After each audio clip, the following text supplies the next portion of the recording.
ఇంకా ఈ రోజుల్లో మనం టీనేజ్‌లోనే చూస్తున్నాం. 10 ఇయర్స్ బాబులో వైట్ ఇయర్స్ అనేది ఎక్కువగా వస్తున్నాయి. సో, దీనికి సంబంధించి మ్యాథ్స్ అంటే మన ఫుడ్డా? లేకపోతే అసలు వైట్ హెయిర్ ఎక్కువగా రావడానికి రీజన్స్ ఏంటి? ఓకే. వైట్ హెయిర్ అంటే మనకు ప్రీమెచ్యూర్ గ్రేయింగ్ ఆఫ్ హెయిర్ అంటామండి. సో, ఇది మోస్ట్‌లీ మనకు జెనెటికల్‌గానే వస్తుంది. మనకు చాలా థియరీస్ ఉన్నాయి. వేటి వల్ల అవుతుంది అని చెప్పేసి ప్రూవ్ చేయను. కానీ ఏ థియరీ కూడా నిర్ధారణ ఇప్పటివరకు అవ్వలేదు. మనకేంటంటే పెద్దవారు అంటారు వైట్ హెయిర్ వచ్చిందంటే రిమూవ్ చేసేయమని చెప్పేసి.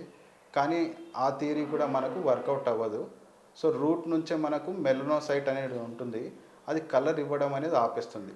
సో, మనకేం చేయొచ్చంటే రెగ్యులర్‌గా సిట్రస్ ఫ్రూట్స్ తీసుకోవడము, హై కాల్షియం డైట్ తీసుకోవడము, రెగ్యులర్‌గా కాల్షియం ప్యాంటోథెనిక్ టాబ్లెట్స్ వేసుకోవడము, ఇలాంటివి ఫాలో చేయాలి.